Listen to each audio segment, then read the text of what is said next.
Okay. So, dear Catherine, can you tell us what is the difference between cash and digital money? Because I think that people don't understand the difference. They say that they already pay with cards. How would you explain to them that it's totally opposite? So when I pay with cards, somebody can see everything I'm doing. And when I pay with cards, someone can take a skim. So the financial institutions can take a skim off of my local money and my local business. When I pay with cash, I can keep the transaction private, and it's much more economic for many of the businesses I do business with.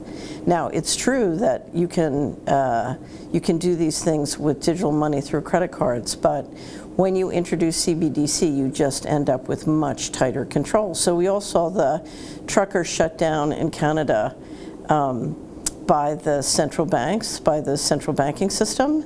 And we're talking about a system that with CBDC and other innovations makes it much easier not only to shut you down, but to take taxes out of your account without representation or without your permission, or to determine where you can go, where your money will work and what you're allowed to buy and who you're allowed to associate with. Okay. And can you explain for us the core of that reinvention of money? Control. So the core is control, but it requires an all-digital system, whether it's credit cards or central bank digital currency called CBDC. If you have an all-digital system, then you have complete control, and I can shut off your money if you don't do what I want. We've seen the top central banker in the world from the Bank of International Settlements in Switzerland announce and say publicly, we can make the rules and we can enforce them centrally. And what will happen with commercial banks? Small will fall, but what with big ones? So if you bring out central bank digital currencies, you can bring them out in a way where the customers have direct accounts at the central banks, or you can bring them out in a way that the banks have accounts at the central bank, and the central bank still, or the banks still do business with their customers.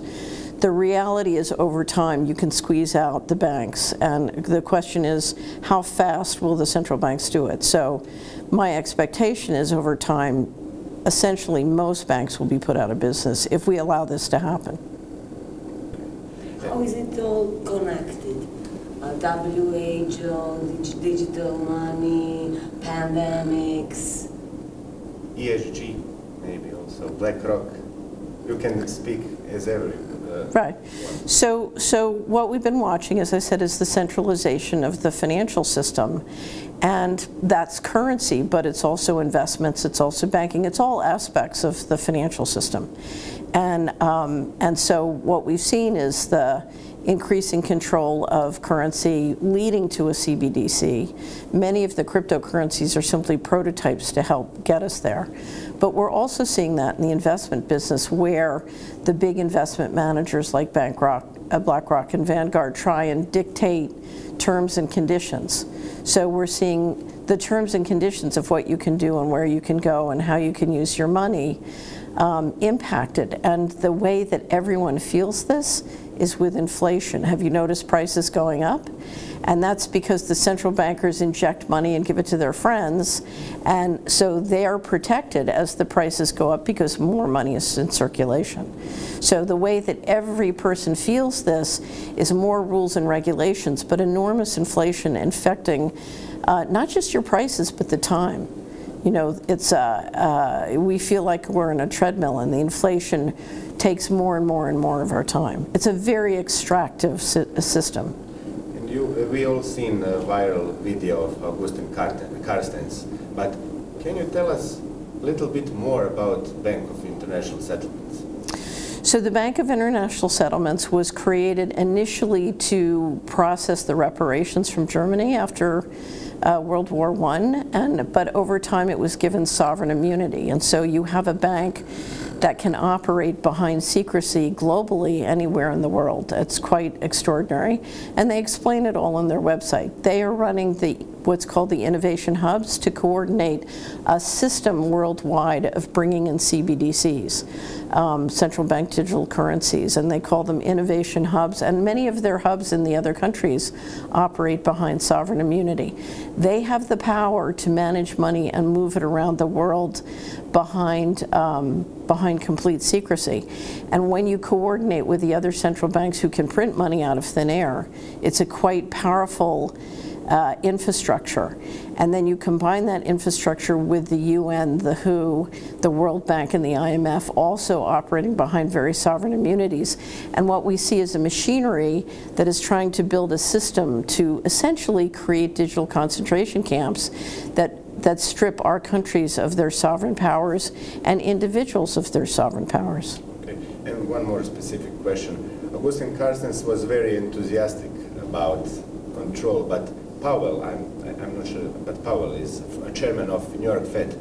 He was a little bit skeptical. Yes. On video. Yes. Can you explain that formal procedure problem? So when Carstens said that, I was with my co-host John Titus. I was watching Carstens, and we were online together. And when Carstens said it, I said, "Did he really just say that?" And then Powell starts to talk, and Powell, you could see Powell was very concerned, because it's rare that a central banker tells you the truth, and Carstens, in my opinion, told remarkable truth. Powell is dealing with a population of 325 million Americans who have guns. And what Powell knew is he has said he needs legislation to do CBDC. So to implement, to get legislation passed in the US political environment in a way that makes transparent what Carstens had said to 325 million Americans who own guns and have state legislators who are under the Constitution more powerful than the federal government, was going to create a serious political problem. So Powell was clearly a little bit more reticent. And I showed yesterday the video of the president of one of the 12 federal banks. So the Federal Reserve has 12 private banks that run its train tracks. One of the presidents of one of those banks, Neil Kashkari, has said in a speech earlier at Columbia University, "I can understand why the Chinese would want to do this, because it gives them complete surveillance and complete control, but why would Americans ever let this happen?" And one of the speeches the central bankers give you is it'll help financial inclusion. Kashkari said, "Where's the evidence for that?" Because there is none. Maybe one more or two questions. Okay.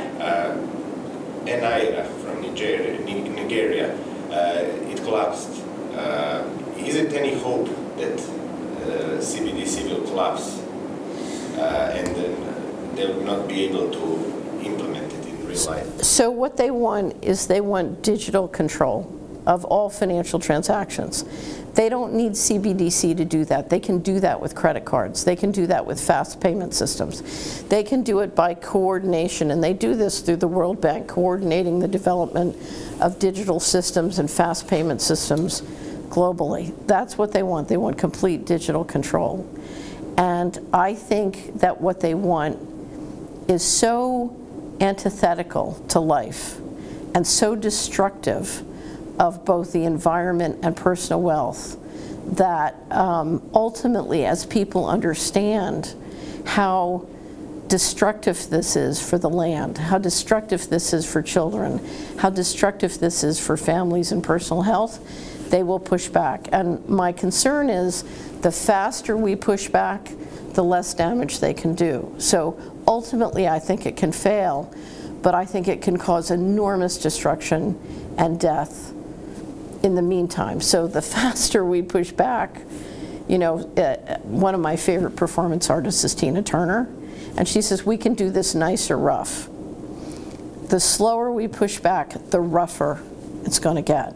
And that's my question. I would prefer for the pushback to come fast so that we can have a nicer transition than the rough one, because the rough one could be very rough. And one more question. James Corbett had a very interesting video about Bitcoin and other uncentralized digital currencies. is it Bitcoin a psyop? Is it initiation, testing of data?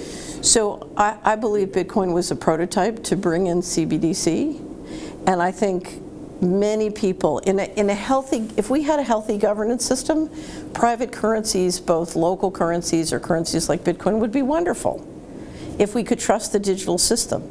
But we can't trust the digital system. So to me, the only alternative to a digital system is to build relationships and transactions outside the system so we can't be controlled by digital systems. The problem is not Bitcoin, the problem is digital systems. But if we are dependent wholly and completely on digital systems, whether it's CBDC or Bitcoin or MasterCard or Visa, we're trapped in a digital concentration camp. So that's what we must do. We must, you know, in a healthy system, we want both digital and analog, but we must never let them get us inside an all-digital system. What can governments and parliaments do to keep the cash? Tremendous amounts, tremendous amounts. First of all, they can encourage people in a variety of ways, and there are different laws depending on the jurisdiction that can help encourage that. And permit small business. For example, in the United States, we're now seeing small business charge a surcharge. If you want to use a credit card, you have to pay the amount of their transaction fee for their, so letting those kinds of things be legal.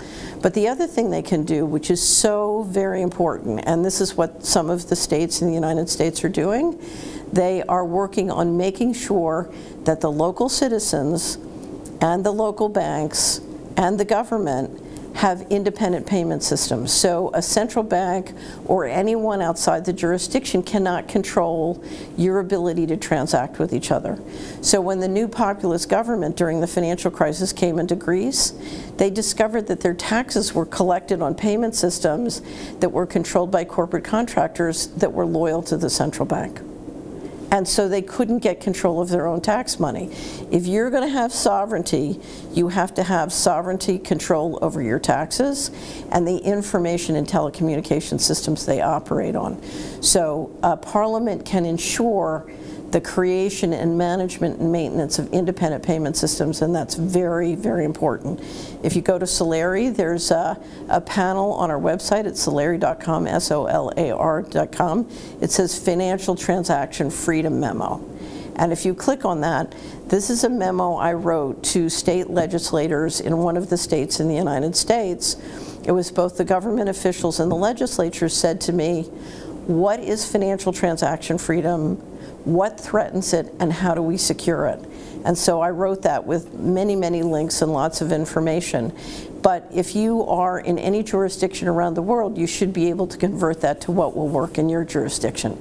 But you want internally within your jurisdiction to be able to transact freely without anybody else being able to intercede and turn you into the Canadian truckers. And one last question. You have a big experience in finance, and I would like to ask you to read the future. Will it happen some crisis, or globalists and propagandists will encourage people to get CBDC in some cheeky way? Will they give them money, or? So I don't believe in prophecy. I believe in preparation.